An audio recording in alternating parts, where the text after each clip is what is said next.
Hello and welcome. You're watching Business Today Television. I'm Sakshi Batra and this is Market Today, a show where we'll help you understand the trade setup as well as the market strategies you must follow on the day to day. It's the weekly expiry session for the Nifty, so that's going to be important to watch out for as to whether the markets will turn a tad bit volatile. But we'll start off with what happened yesterday. The Nifty managed to hold on to 25,200 mark, and that was supported largely by the banking stocks. It was the PSU banks that stood out, with the Nifty PSU Bank Index rising by about 1.8%.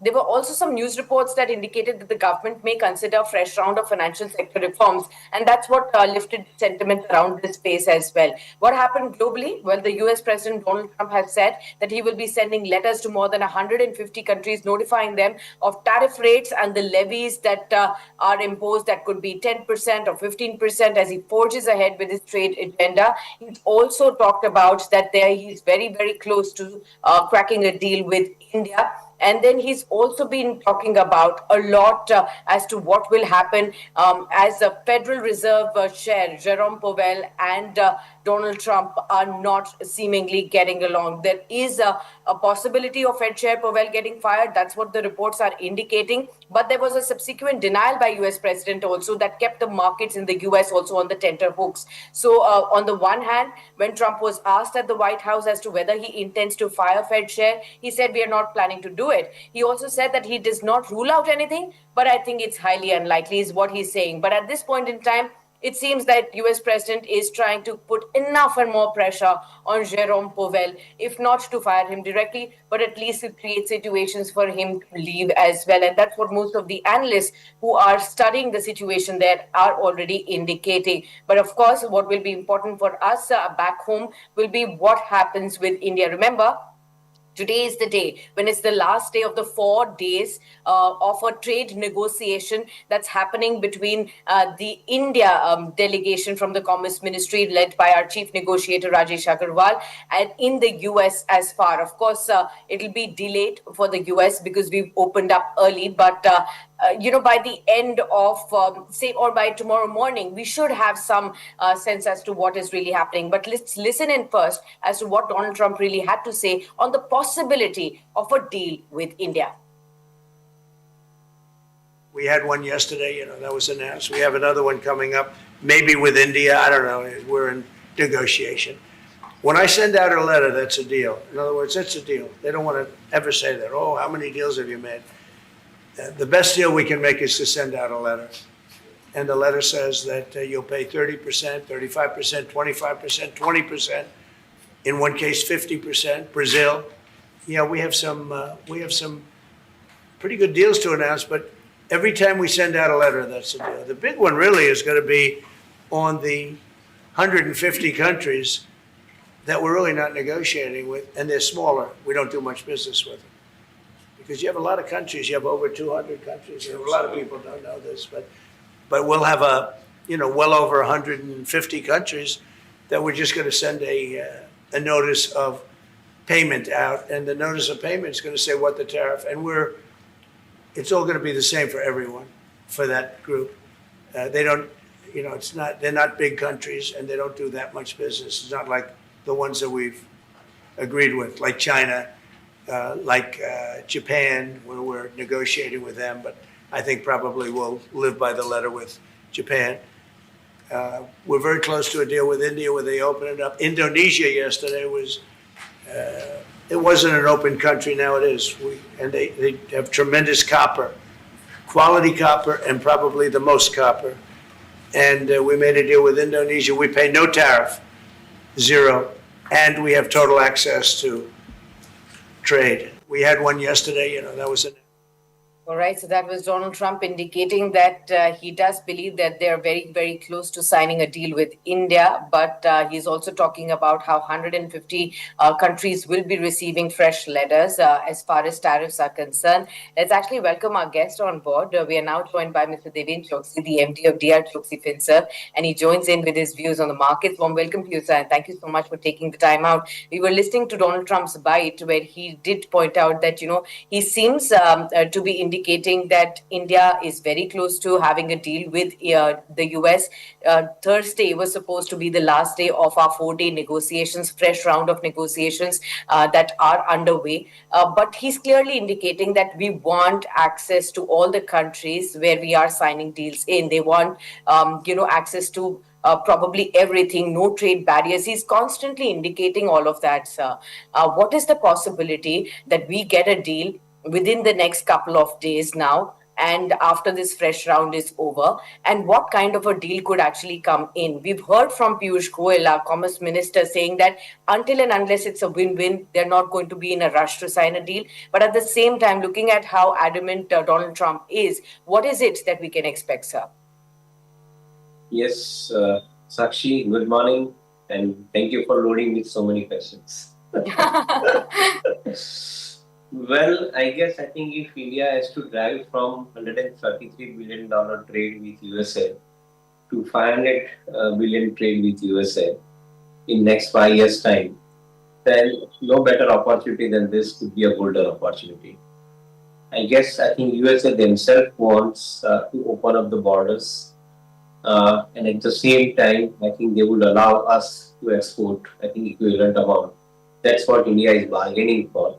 That if USA is exporting 500 billion or 250 billion in this case, then India would also export 250 billion to USA, I think, with a competitive pricing. Should that happen, according to me, I think the entire market will be dancing, frankly, because I think this is going to be the best and the golden opportunity for the country as a whole, if I think we strike this kind of a win-win deal, which Piyush Goyal is advocating. In my viewpoint, I think this is anyway, I think, going to be a fantastic time for us, because one thing is obvious and clear, that America has started the ball rolling on deglobalization. And moment I think you talk deglobalization, every other country would require, I think, to protect themselves in this kind of a situation. And they would go to those countries who are basically friendlier to them in form of creating infrastructure, in form of creating manufacturing facility, etc.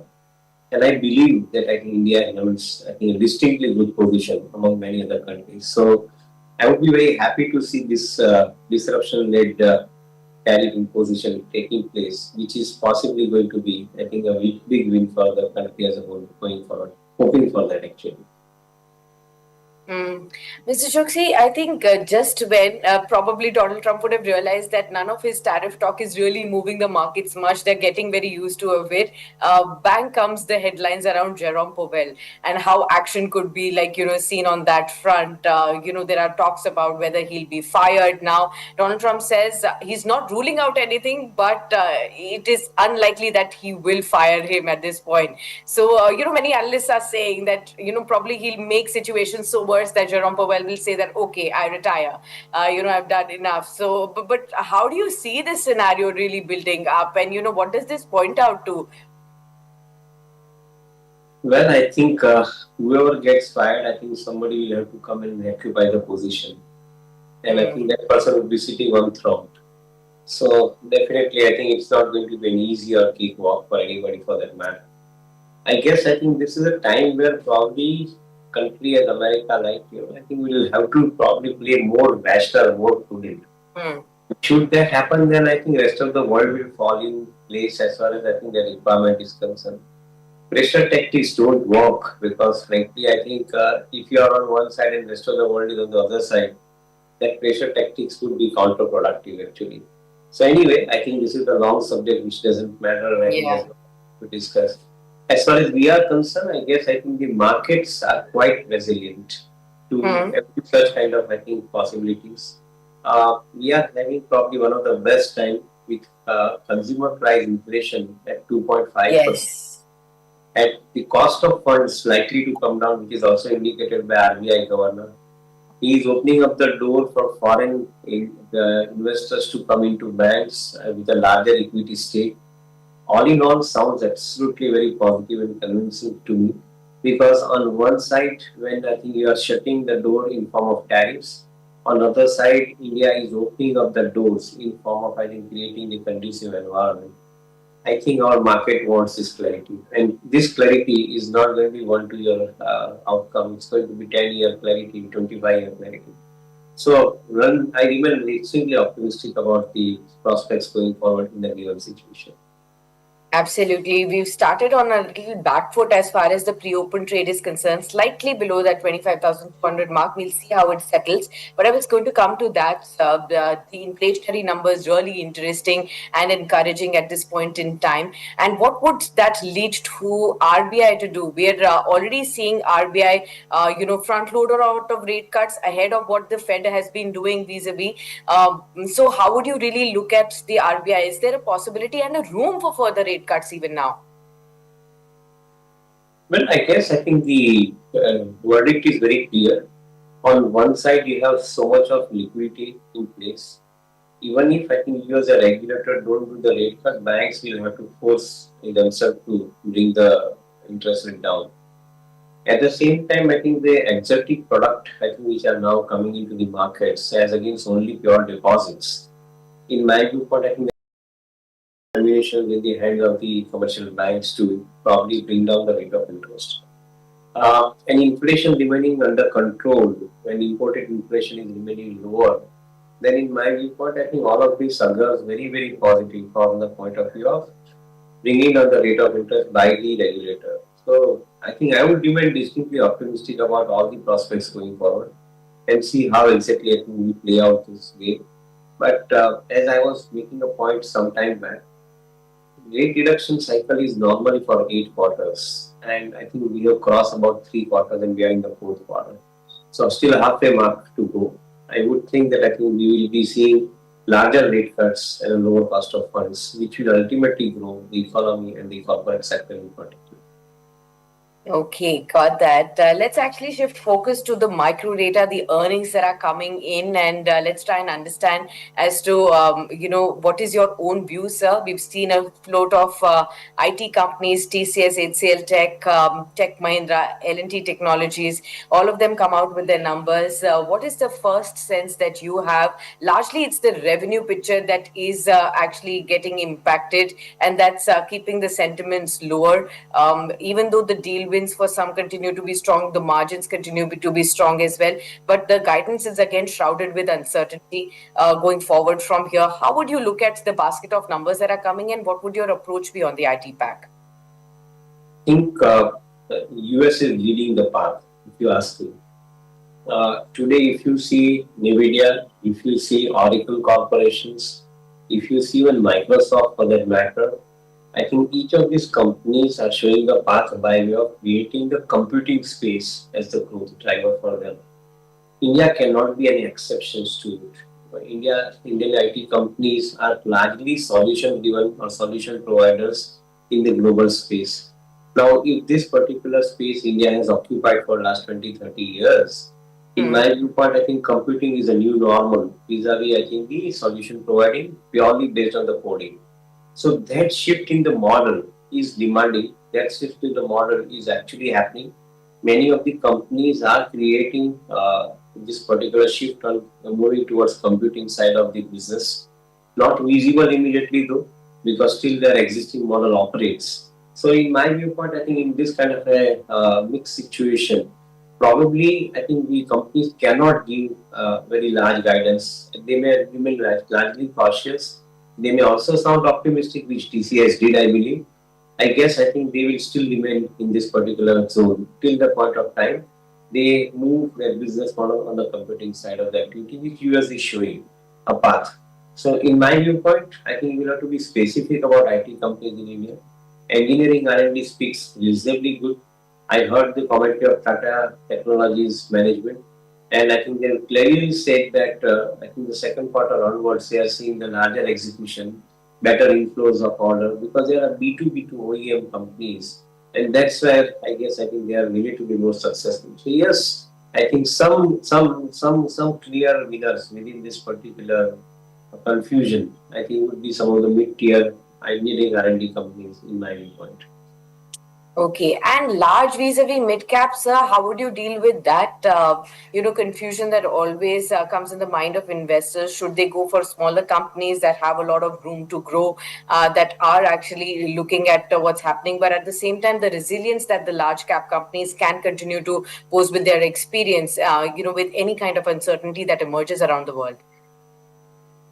See, the large cap companies, they can grow only on a scale, I think, which is I think linked to the growth in the economy. Hmm.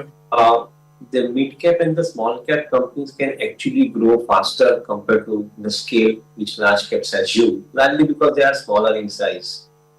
But that engine of growth cannot be a continued engine. That engine will probably, I think, 1 2 year saga, and thereafter, I think they will come into the normal growth trajectory. That's what I think we believe.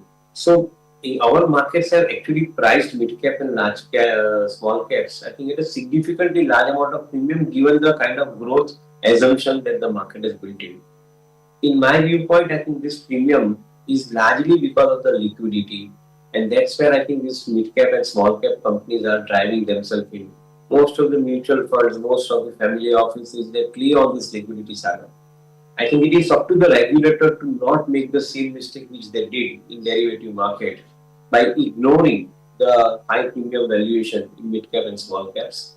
They must bring out, I think, the conducive market mechanism wherein the liquidity related premium to mid cap and small cap should not rule the price of the stock in the market because it gives investor a wrong direction. That if that they end up doing it, which this regulator promises to do a lot of corrective actions, in my viewpoint, I think we are not likely to see continued dominance of premium in mid cap and small caps, and that's why I remain a little bit more careful about the entire subject. I agree that I give a little elaborated answer to your question, but I believe that I think this is important for investors to know that this premium cannot continue because it is liquidity driven premium. Okay, got that. So that's the IT story for you. Viewers, we will be highlighting for you what the brokerage houses are also saying on the IT, but let's actually cater to some of the other stocks as well that are important to watch. State Bank of India from the banking space is going to be in focus again today, viewers. It's also indicating an opening on the higher side in the pre-open space today, and that's on the back of SBI beginning its 25,000 odd crore rupee share sale to institutional investors at the end of the hours on Wednesday in the largest equity capital raise by domestic entity and first in 8 years by the most valued government asset as well.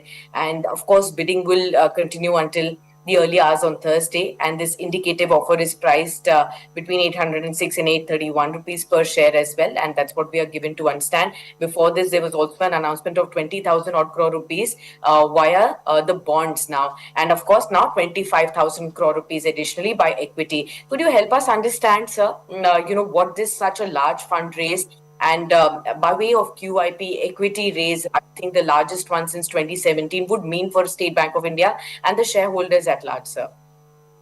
So certainly, I think it's probably the best time that this bank is basically, I think, enjoying today. Largest bank, of course, with 35 lakh crore kind of an AUM, and steadily growing at a pace of growth of around 15 to 17%, which is, I think, fundamentally very, very positive thing to notice about. Country as a whole demands, I think, the banking companies which are larger in size so that I think they are more proactive in lending the products I think which the corporate borrowers would require. So SBI I think fits into that particular category with a market cap of around 7.5 lakh crore, taking some 25,000 crore, I think, or raising some 25,000 crore out of that market cap is not a significantly big amount of money. I think it's hardly a very small sum of money which they are actually, I think, capitalizing at this point of time. But the fact is that I think with this money that they raise, they would probably be in a much better situation to expand the loan book size, which they must in the current situation. Current situation when the cost of money is falling, I think you basically capitalize on the premium valuation that you're fetching in the marketplace. And that's what these banks, that's what some of the finance companies are doing today. Very optimistic about the prospects going forward, and I think it's a beginning of a very good journey for SBI as I see it currently. Okay, got that. Let me also understand a larger picture on PSU banks, sir. This space has been buoyant from last couple of sessions. There are some news reports indicating some financial sector reforms that could be underway as well. That's probably leading to some fresh uptake across the board.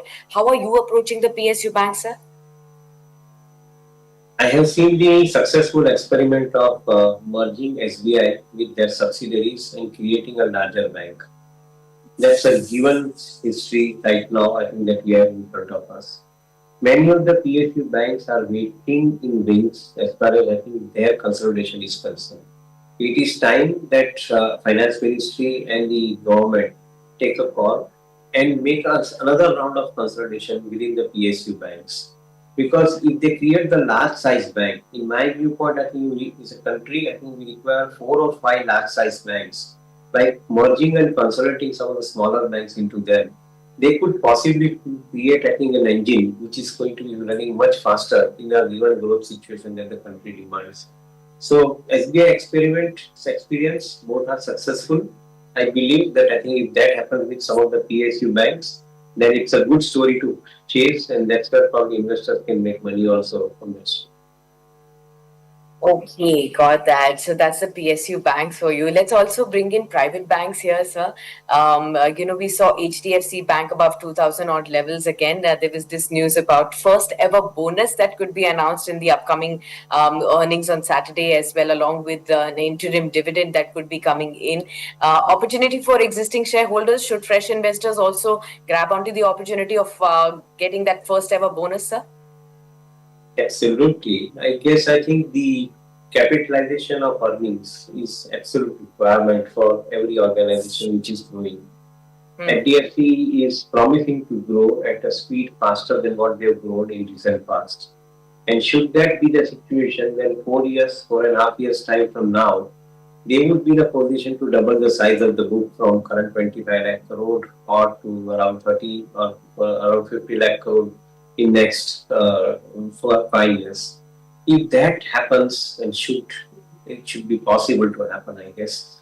If that happens, then in such situation, I think these banks become absolutely, I think, a compelling story for investors to have in the portfolio. Around 20-25% kind of a growth in the stock price in a year's time on a CAGR basis for next 5 years is a good story to believe. And I guess I think this bank is getting ready and they're committing or their intentions are getting reflected with the kind of capitalization that they're doing. So I remain optimistic about the prospects going forward and do believe that I think they would be doing some of the right things which up till now I think they couldn't do, which may happen now in coming period. Absolutely. Now, Devendra, HDB Financial also came out with the earnings, slightly tepid again for the first time after getting listed. The NBFC space also has been garnering a lot of attention these days. What's your, understanding of the key newer stocks that have come into the fold, even though they are belonging to the large conglomerate names? Parentage is extremely strong. Will they take time to really, come back on the performance on the fundamental side? Should one have to have patience with such companies, or is there a better strategy there? So before every long jump, you take few steps back and then take a long jump. I think HDB is probably preparing themselves for that. They have gone into the listed market from the fold of I think their strong parent. Now they are basically getting ready for launching the growth plan, which is going to be an independent plan as compared to I think what it was earlier used to be under their parent umbrella. So I would remain optimistic again for the prospects going forward because I think the focus remains on consumer and consumer is demanding more money. So likes of HDB, likes of Bajaj Finance, I think they are likely to remain winners as long as I think they focus on consumer, as long as they focus on giving the best services and the delivery of Yes. product to the consumer. So I would remain positive about the prospects going forward. Okay, let's look at the markets. Green open for the Nifty mid cap and the small cap space. Sensex also slightly higher. 1374 advances to 350 declines right in the open. You can see IT stocks still about 0.3% lower in trade. Even the Nifty bank slightly below the flat line is what we see at this point as far as the openings levels are concerned for the major indices. Let me also now dig a little deeper and to see what are the kind of sectoral actions that we are looking at beyond the surface. So the broader markets that are kicking up. Apart from that, among the sectors, it's energy that's higher, capital markets that's up. You also have defense names that are higher, PSU banks that are opening higher. So bucking the trend there. FMCG names are up, real estate, oil and gas also higher.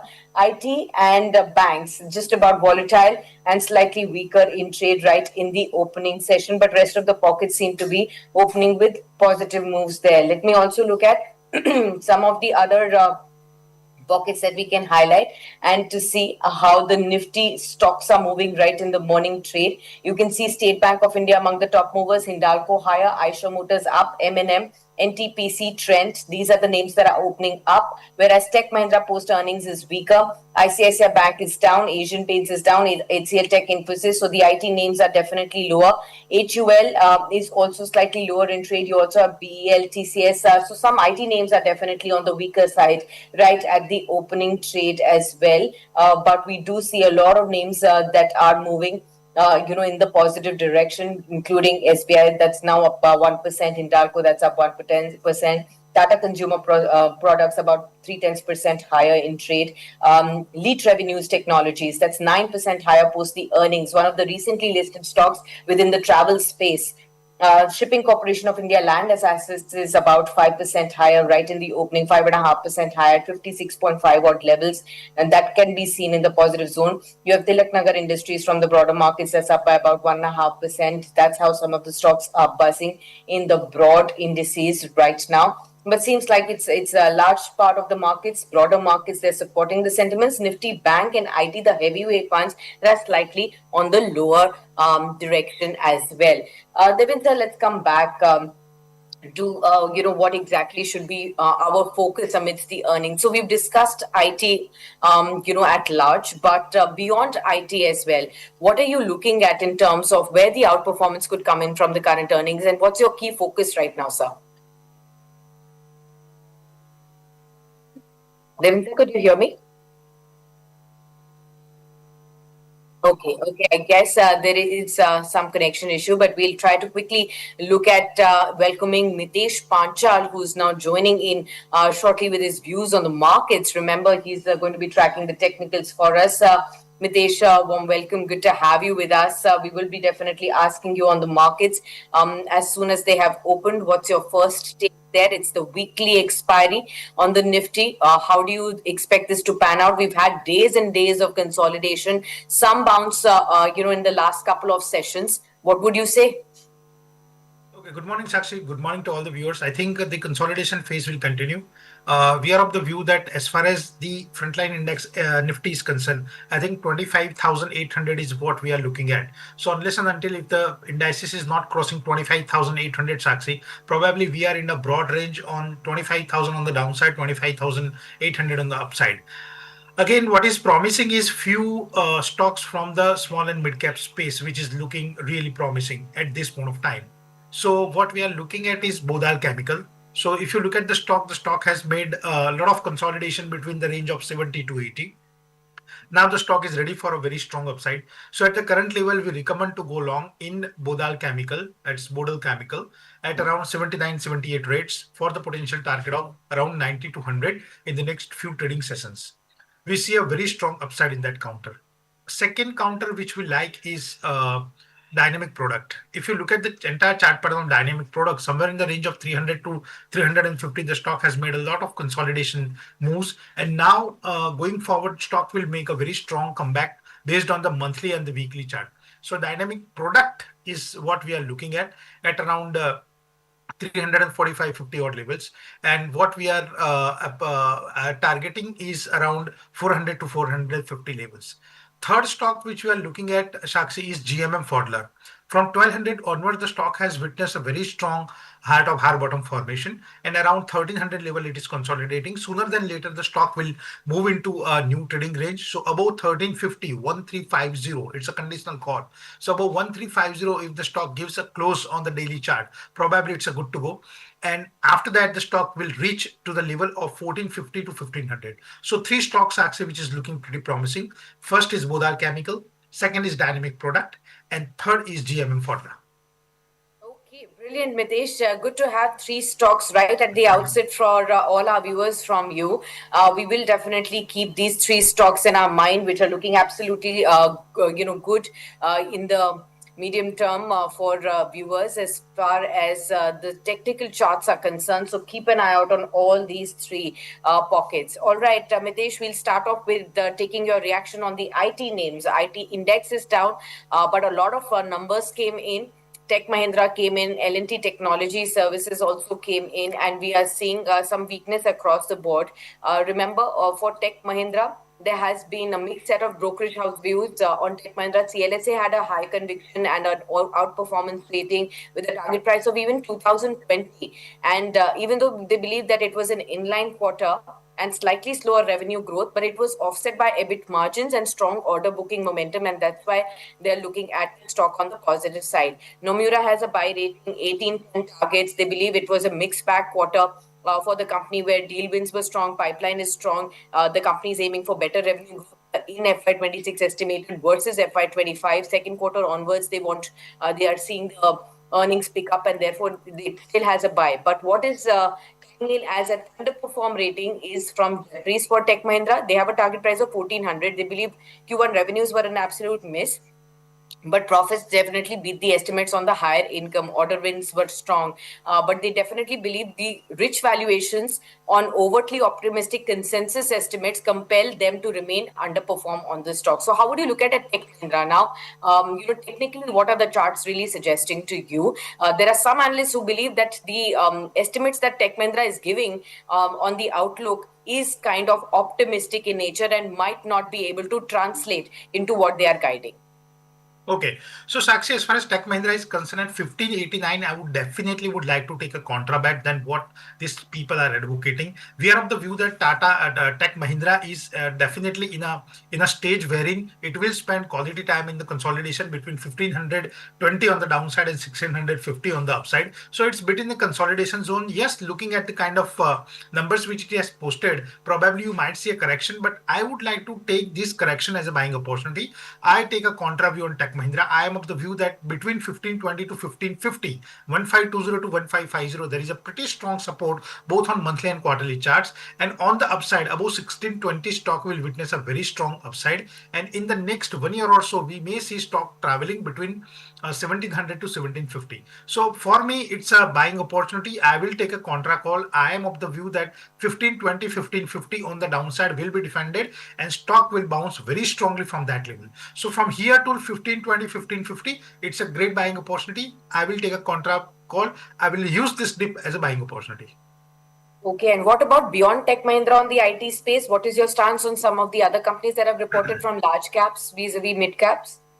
As I said, as far as mid cap is concerned, I think two stocks looks pretty interesting. First is KPIT and second is Coforge. So these two stocks are looking pretty interesting from the mid cap space, but I will stick to the large cap Sakshi as of now. So along with Tech Mahindra, any weakness going forward in TCS or Infosys is a great buying opportunity. I am of the view that the entire space, the large cap space of IT will form a bottom formation in next 1 to 3 months, and probably after that we see a very strong upside. So here for the small investor, it is advisable to invest in a specific IT related mutual funds. So you can take a sectoral bet on IT related mutual funds, wherein you can, by investing 10,000, 20,000 or 50,000, you can take an exposure to 15-20 stocks.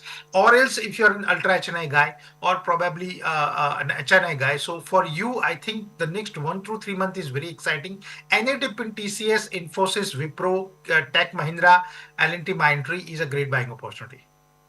Okay, God, that's the IT pack for you viewers that you can definitely keep an eye out on. What's moving in the initial trade is Pharma, Glenmark Pharma, Natco Pharma. These are the kind of stocks that are actually in the buying zone right now. Remember, pharma stocks have been in momentum. The index itself is up percent, and we are seeing a lot of momentum across the space. Let's start off with Glenmark. The stocks have been up for last five trading sessions, and the company is focusing on innovation, therapeutic specializations. At this point in time, how are you looking at Glenmark? It's also got, despite it getting some warning recently from the US FDA for its Indore unit, the stock has been buoyant. How would you really look at what's happening? I mean, 36% rally in the last 1 month.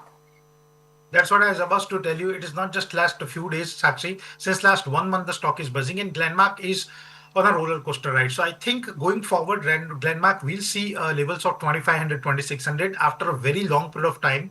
Glenmark had made a comeback on quarterly charts, which is a very rare chart pattern. So I think at the current level, yes, few selected pharma is looking pretty good. Both the stocks which you have talked about are on our radar. First is Natco Pharma and second is Glenmark. As far as Natco Pharma is concerned, we have an upbeat target of around 15 to 20% from here on. And we have already advised this to our clients. So our clients might have direct or indirect entry into that. Probably 1250 or 1300 is what we are looking at in Natco. So yes, selected pharma space is buzzing. Again, you should not paint the entire picture with the same brush, but yeah, few stocks are really looking promising. Okay, fair point. I hope this has also helped all our viewers understand on the pharma story. Let's tackle the auto space as well. Auto stocks were driving in a faster lane in the last couple of sessions. So let's find out what's happening here. Are they out of woods? Are they looking at any better prospects going forward from here? It was the two-wheeler space that was in focus. Hero, Bajaj, TVS. Some signs were seeing, as buoyant here. In the four-wheelers also, we are looking at a lot of momentum, say in M&M for that instance, and some of the other stocks that are also moving higher. How would you look at what's happening in the auto pack? Does it give you the confidence to enter at the current levels? So far, there've been so many headwinds that the sector has faced, and there has been absolute missing of action over here. But we are heading into a festive season. Remember. Yes, actually, everything looks pretty interesting as far as fundamental is concerned, but on the chart, that is not what is replicated. So I think it is wait and watch signal. I mean, I have repeatedly told that everything is good for Tata Motors, but I don't know why it is not crossing 750. Everything is good for Maruti, but why it is not crossing 13,000. So I think, yes, we have to wait and watch. I think Tata Motor or perhaps the entire auto pack is testing our patience. Probably we'll have to wait at least technically for 1 or 2 more months, Sakshi, before we Okay. give a very strong verdict on the entire sector of few selected stocks. Even if you look at the even tire stocks are not performing. Even if you look at the stocks like Ashok Leyland, that is also not performing. So perhaps wait and watch for the next 1 to 2 months. We will get a breakout in selected stocks and then it is good to go. But as of now, wait and watch. As of now, wait and watch. Okay, I'm coming to the next sector, and that's real estate with you. Mitesh, why am I discussing this? Is because one of the leaders, DLF, has re-entered the Mumbai real estate market over a decade. And what we are given on the to understand is that based on the price, the overall cost of apartment in DLF's Mumbai project is likely to be between 4.2 crores to 7.2 crore rupees, according to what the reports are also suggesting right now. The company is expected to launch its first project in Mumbai called the West Park in Andheri West suburb. That's also coming back into focus. Earlier, DLF had acquired a 17-acre land parcel in Mumbai in 2005 for 702 crores, but the need to reduce the debt, company shifting focus to NCR market prompted them to sell the land to Lodha developers. And now they're re-entering this space of real estate, which is largely led by Lodha or a Godrej Properties, Hiranandani. That's the space that they are again entering in. What would you say in the real estate market, and how would these fresh developments? What would these fresh developments mean for DLF? So, I mean, it is giving it, it might give little bit of fillip, but Sakshi, technically 910 is what we are looking at. So if the Okay. stock close above 910, then only everything what you said matters a lot, because in that case, the stock will then enter into a four digit, which is 1000 rupees. And once it enters into four digit, then probably we may see a all-time high sooner than later. But I think the keyword here is 910. So barring this DLF, I think even in Godrej Properties or say Lodha, We are not Yeah. looking at that kind of a promising sign on the chart. So I think so far so good, Sakshi. Barring few stocks and sector, I think for majority of the sectors, it's all about consolidation. All about consolidation. That's what we are given to understand today. Let me quickly look at some of the other pockets that are buzzing in trade. Okay, let me talk about the capital market story with you. Angel One is something that we will start off with. The earnings have come in for Angel One, and what we are given to understand is that a 60% year-on-year decline in PAT has been seen. Revenue has also seen a decline of about 18 odd percent for the quarter year-on-year basis. For the company, but the stock had been in momentum when the entire capital markets were seeing a lot of buoyancy. How would you look at the company right now with 114 odd crore rupee PAT that has been declared, a revenue that has slipped to 1141, EBITDA has also declined by 41%, and margins have dipped by 942 basis points now. So if you look at the entire broking space, entire the exchange space, I would like to consider this as a commodity business. So you see a lot of volatility in this business, like the commodity business. For an example, if you look at the entire chart pattern of sugar sectors, or for example, fertilizer sectors, that is how the chart patterns of Angel or a BSE or IEX or MCX or probably Motilal Oswal is panning out. So I think when the best thing to pick up this stock is when the bull market is about to begin, or in the middle of the bull market. Otherwise, other than that, I think this is the space which is actually unfortunately attracting the high beta interest. Maximum speculation used to take place in this sector and these counters. So advisable to approach this sector with absolute strict stop loss. And we are of the view that the correction is here to stay longer than expected. So for the next 6 to 9 months, I think you will get a swing or a trading bounce in this sector, but not a meaningful upside. Okay, fair point. I hope this is, the space that we can focus on. Let's also look at a few other pockets then. Okay, Mitesh, within the PSU space, how are you really looking at what's happening, and, what would you pick and choose from this basket now? So two stocks and one sector. First is railway. I would like to pick up railway. And in railway, Concor and IRFC is my two choices. I think probably you will see a bigger upside going forward in railway stocks. Two stocks, first is BHAL and second is SAIL, SAIL, SAIL, and BHAL, BHAL. I think the consolidation period is over. And now going forward in these two stocks, you see a very good and a pretty strong upside going forward. So I think two stocks and one sector is what we are looking at in the entire PSU basket. Okay, fair point. I hope these stocks have also been noted down by all our viewers. Pharma is something that we were talking. I think it's the move is across the board now. Lupin, Dr. Lal Path Labs, Ipca Labs, Sun Pharma, Markson's Pharma, Zydus Life, Syngene, they're all in momentum. So look at the pharma space, Piramal Pharma, that's also on a higher zone. Torrent is higher. The entire space seems to be buzzing with a lot of action. So keep an eye on the pharma story right now. Let me also pull up a few other pockets that we can discuss with Miteshji right now. Miteshji, I want to talk about, what everybody's been saying. Silver is the new gold, how silver has moved up, substantially higher. It was earlier lagging behind gold's move, but look at it now. I mean, record high levels being seen on an everyday basis. 1,14,000, 1,15,000 kind of levels have already achieved. And people are talking about not ruling out 1,20,000 in the near term. And of course, they also believe silver prices can actually double or triple in the next 5 years as well. That's the kind of industrial requirement for silver could push up the prices. What should an average retail investor really do? Should one really look at just buying in the physical market? Should one look at an ETF? Are there any stocks, industrials? Should one they be looking at those kind of stocks? How would you look at silver play?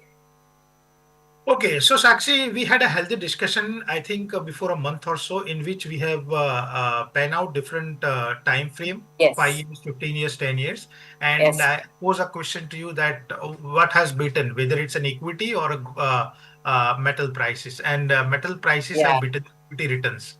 I hope you Yes. remember that, right? Absolutely. You So, gave a 10-year long study as well as to how the yes, prices have gone up, and it was surprising that gold has outperformed, yes. in the longest term. Yes. Yes. So now, what is the lesson which we learn as a small investor or as a middle class is that when we used to have a marriage at our home, then only we go and buy Yes. gold, and at that point of time, prices always looks pretty expensive.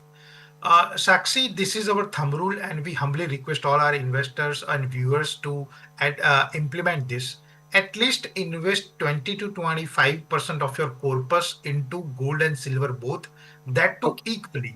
Don't go for like 70% gold, 30% silver. No, 50% gold, 50% equity, and please go Yes. ahead with an SIP format.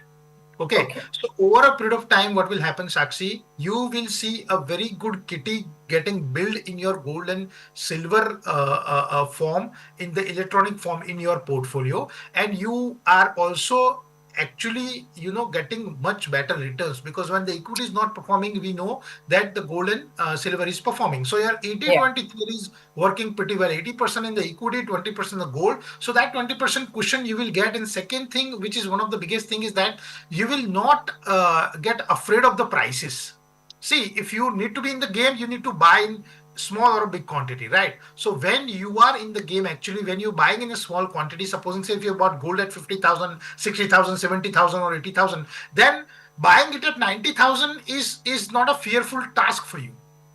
Right. So always invest in gold and silver. Do not underestimate this class. Invest in tranches. Invest in the SIP form. Have a horizon of 7 to 10 years. And I'm assuring you that with all my experience, that this 80-20 theory will work perfect for you. Okay, got that. So I hope commodity play is what you've understood, viewers, as to how to go about that as well. I'm going to come back to one space that we were discussing with Divin sir when you before you joined in, Miteshi, and that is the PSU banks. I'll start off with SBI now. First equity raise. A QIP in 8 years is what we are given to understand. A large fundraise of 25,000 odd crore rupees that's coming in. PSU banks already were into focus because there is a lot of news flow reports indicating that the government could actually be probably looking at some reforms, financial sector reforms that could also include raising of the FDI investment in PSU banks. Now, these are all reports, viewers. Business Today themselves have not been able to, confirm this report for you, but these are all the reports that are coming in. The government is yet to come out with any kind of an indication as to whether there is a change in reform. But, a lot of our sources are also telling us that, there is a lot of consolidation that could come in within the PSU banking space.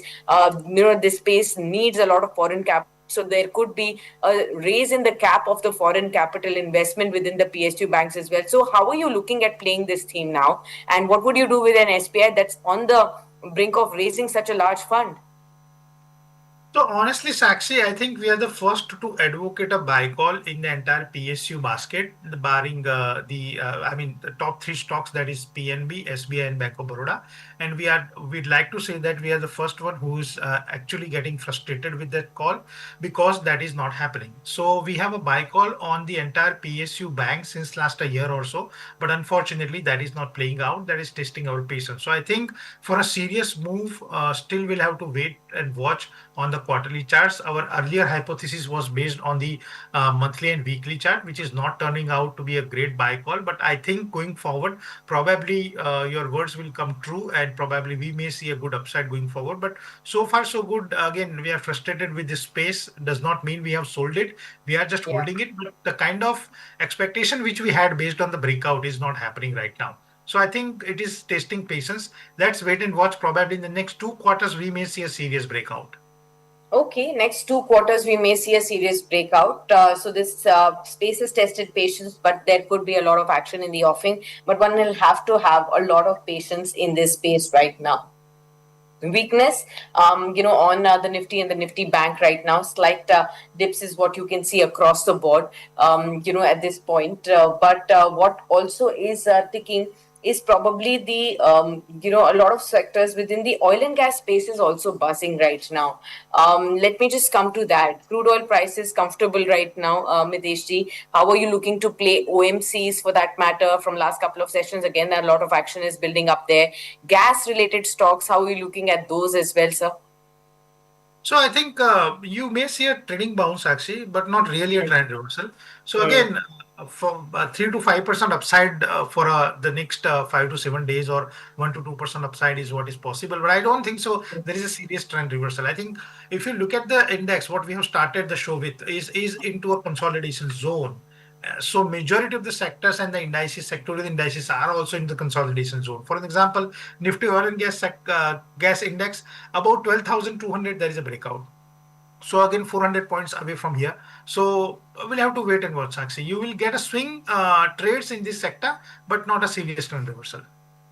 Okay, let me actually come to the travel space. Mitesh ji, lead travel news, one of the recently listed stocks, Ixigo, where you will have very less data to really refer to, but is the stock is up by 12%, and that's on the back of sharp improvement in the earnings, sales rising by 73%, net profit up by 28.5% odd or so as well. So all the parameters, operating margins have seen an improvement, EBITDA has seen an improvement. So you can actually see across the board the stock is reacting positively to its earnings. Then we are also seeing GMR Airports infra in focus today on the back of some improvement in the travel data and the traffic updates that we are getting. 30.1 million passengers in Q1, although the traffic was flat at 97.9 lakh. That's what we are given to understand. What's happening with the travel space? Where are you keeping your attention? Is it aviation space like Indigo? Is it the airport companies? Is it more travel and tour operators like Ixigo? What would you do across the board, sir? I think two stocks. First is aviation, and aviation is directly linked with hotels. So I think aviation is Wow. hotel is the two stocks or the sector which you are looking at. In aviation, we don't have any choice except Interglobe Aviation, Indigo. Hmm. So yeah, Indigo is a good to go. 6,500, 6,700 is what we are looking at in the next probably 1 month or so. And I think Indian hotels, Elementary Hotel are the stocks where we are also looking at a very good and a stable trading bounce going forward. So I think hotel and aviation is what we are looking at. Okay, we'll keep an eye out on both aviation and the hotel space at large. We are near to the first half an hour of trade playing out in the markets. Mid caps have also slipped in trade now, and the Nifty Bank is down by 167 points. You're also seeing the broader markets now slightly underperform the major markets. Mitesh ji, what about the broader markets? How are you approaching this space? Any key sectors or stocks? Absolutely, that is catching your attention here. Nothing yet, Sakshi. I think we are more Hmm. into consolidation zone. So I think advisable not to venture out to identify the stocks or a sector. The stocks and the sectors actually will automatically come on the surface. In the consolidation zone, don't fight, just wait and watch. It's a vacation period. So just enjoy, keep enjoying your reading, and keep ensuring that you stick to the basics of the market. I think these are the times where we should take a pause as an analyst as well. So I think this is the best time to do the due diligence of your own. Uh, in the next one's quarters, actually, the stocks and the sectors will come on the surface, and probably then we have a good to go for the next 1 year or so. Okay. First half an hour of the candle now formed on the weekly expiry session. Mitesh, how would you advise investors to go about their strategies now? So I think it is going to be a lackluster day. So Hmm. nothing much to happen for the expiry as well. If at all Hmm. it is going to happen, then probably we should see a close about 25,250. So if our spot close on the hourly chart is about 25250, then only it makes sense to go long. Otherwise, I think the index will give close near to the current level only. Okay, got that. Viewers, we have the Nifty Jets down by 1/10%, Nifty Bank down by 2/10%. You have the mid cap select by 2/10% down. Mid cap 100 index is down by 1/10%. Small caps is slightly outperforming just above the flat line with minor gains that can be seen. What is moving here? Nuvama is up in trade. Natco that we've discussed. Welspun Corp is now moving higher. You have MGL that's moving up. KPIL that's also on the move. Inox Wind is on the move as as well. These are the kind of names that are moving up in the small cap basket. But even the Nifty 500 basket on the index itself is just muted with slightly a negative bias that we can see. But a lot of stocks there that are actually moving up in trade. We have, I think, the one of the key stocks that's moving up is AWL Agri Businesses. That's higher in trade. Apart from that, there are several others that are on the move, like Craftsman Automation, PNC Infra is on the move. I think the order inflow that's coming in is actually moving the stock higher. Thermax is moving up. You have Chalet Hotels from the hotel space that Mitesh was marking out. That is also up in it. So these are some of the names that are hovering higher in the broadest index. And any name that catches your attention from the Nifty 500 basket, Mitesh? I think Astral. So the building material related stocks are somehow doing pretty good. Astral is doing pretty Yeah. good. Asian Paints is also doing pretty good. So I think these are the two stocks. I think we have also discussed this last time that we have two choices. First is to go for the real estate developers, and second is to go for the allied industry in that. So I think construction related industries are buzzing. So I think paint is going to come back. 2500, 2600 is what we are looking at in Asian Paints, and as far as Astral is concerned, 1650, 1700 is what we are looking at in Astral as well. So I think it's a good time to accumulate the stocks, both Asian Paints and Astral. Okay, got that. I hope this is also, help you understand a little bit of strategies there, viewers, as far as the broadest index also goes. Miteshji, we'll thank you then for being with us as always and helping us navigate through the market moves and identifying the right pockets as well as where one can actually have to show a lot of patience there and sharing your stock ideas, which we will put out as a reel for all our viewers to see as well. Thank you so much. Appreciate your time. For Thank you, us and Sakshi. for Business Today viewers. All right, viewers, slightly muted opening, choppy opening for the markets as far as the weekly options expiry for the Nifty goes, 25,188. But let's see how this goes forward from here. And throughout the course of the session, we will continue to track the market momentum for you. Of course, get you top market experts to guide you through the market strategies. And at 12 noon, I'll be back with the daily calls to address all your stock-related queries. So, just note down all the questions that you have about the stock portfolio. Go look at it and see where exactly would you need an expert guidance. And, join us live at 12 noon on daily calls.